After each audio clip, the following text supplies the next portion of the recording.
नमस्कार दोस्तों, ज्ञान सरोवर के इस YouTube चैनल में आप सबका बहुत बहुत स्वागत है। दोस्तों, आज हम बात करेंगे उस शांति की जो अपने जीवन में हर इंसान पाना चाहता है, मगर कहीं न कहीं उसको ये महसूस होता है कि सब कुछ होते हुए भी उसके जीवन में शांति नहीं है। एक बहुत बड़ा धनाढ्य सेठ एक कस्बे में रहता था। उसका भरा पूरा परिवार था, धन दौलत घोड़े गाड़ी हर चीज़ उसके पास थी। लेकिन जब भी कोई उससे मिलने आता तो बातों बातों में वो ये एक बात ज़रूर कहता था कि आज मेरे पास सब कुछ है लेकिन शांति नहीं है। अगर कोई मुझे ये बता दे कि शांति कैसे और कहाँ प्राप्त होगी तो मैं उसे अपना सब कुछ दे दूंगा। कई लोग इस बात को सुनते और हंसते और मन ही मन सोचते कि बताओ, इस सेठ को भी अब शांति नहीं तो फिर दुनिया में किसको शांति होगी।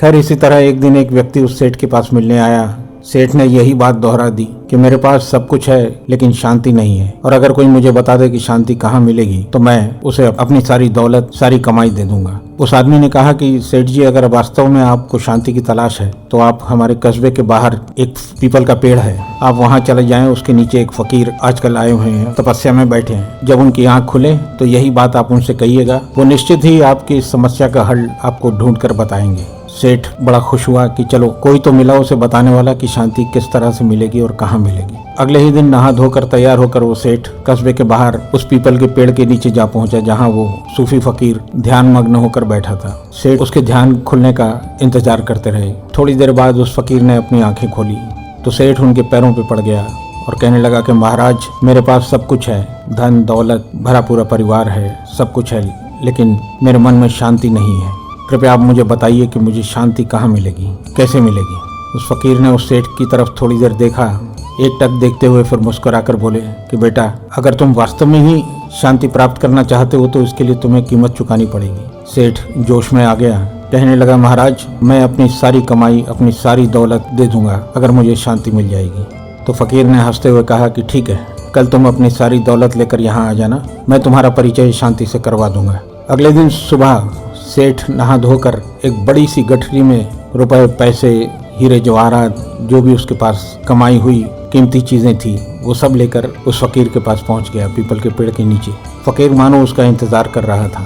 जैसे ही वो उसने गठरी फकीर के सामने रखकर कहा कि लो महाराज, मैं अपनी सारी कमाई लेकर आ गया, अब आप मुझे बताएं कि शांति कैसे मिलेगी। फकीर ने उससे कहा कि बेटा, यहाँ बैठो, थोड़ी देर आंखें बंद करके ईश्वर का ध्यान करो। आंखें बंद करके सेठ भी उसके पास बैठ गया। फकीर चुपचाप उठा, उस गठरी को उठाई और दौड़ पड़ा है। उसके दौड़ने की आवाज़ सुनकर सेठ ने आंख खोली तो देखा कि फकीर उसकी गठरी लिए हुए भाग रहा है। अब सेठ उसके पीछे पीछे भागा, यारे रुको रुको, लेकिन फकीर बहुत तेजी से भाग रहा था। सेठ उसके पीछे भागता रहा बेतहाशा। फकीर उसको कस्बे के 3-4 चक्कर लगवा दिए उसने। उस कस्बे में रहने वाले लोग भी ये देख रहे थे कि ये क्या तमाशा है। फकीर गठरी लेकर भाग रहा है और सेठ उसके पीछे पीछे चिल्ला रहा है कि चोर चोर चोर, इसने मेरी गठरी चुरा ली। लेकिन गांव के लोगों को ये यकीन नहीं हो रहा था कि फकीर ऐसा कुछ कर सकता है। सब बड़े विस्मित होकर देख रहे थे कि फकीर की क्या लीला है। सब उस पीपल के पेड़ के पास जाकर इकट्ठे होने लगे। थोड़ी देर में फकीर वापस कस्बे का पूरा चक्कर लगाते हुए और सरपट भागते हुए उस पीपल के पेड़ के नीचे आया और पेड़ के पास उस गठरी को वहीं पटक दिया और पेड़ के पीछे छुप गया। लोग दूर से इस चीज को देख रहे थे। तभी पीछे पीछे भागता हुआ सेठ आया। उसने देखा कि वो गठरी वहां रखी है। गठरी से बुरी तरह लिपट गया और उसे उठाकर बोला कि वाह, क्या शांति मिली है मुझे। तब फकीर उस पेड़ के पीछे से निकल कर आए। उन्होंने कहा कि बेटा, शांति मिल गई तुम्हें। सेठ ने उसकी तरफ देखते हुए कहा कि महाराज, मैं समझ नहीं पाया है, ये क्या लीला थी आपकी। कह रहा है, जिस चीज से तुम्हें आज शांति मिली है ये चीज तो बहुत पहले से तुम्हारे पास थी। तुमने कभी इस बात का एहसास नहीं किया कि तुम्हारे पास ये शांति पहले से ही मौजूद है।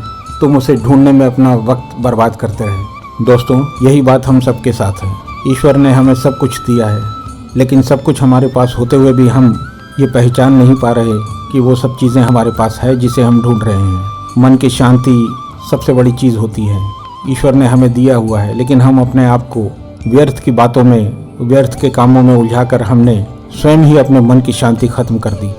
इसीलिए संतों ने कहा है कि अपने भीतर झांकिए, ईश्वर का ध्यान कीजिए, वो आपको हर पल एहसास दिलाता रहेगा कि वो आपके साथ है।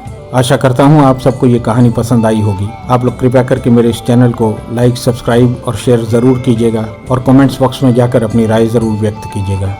धन्यवाद। जय श्री श्याम।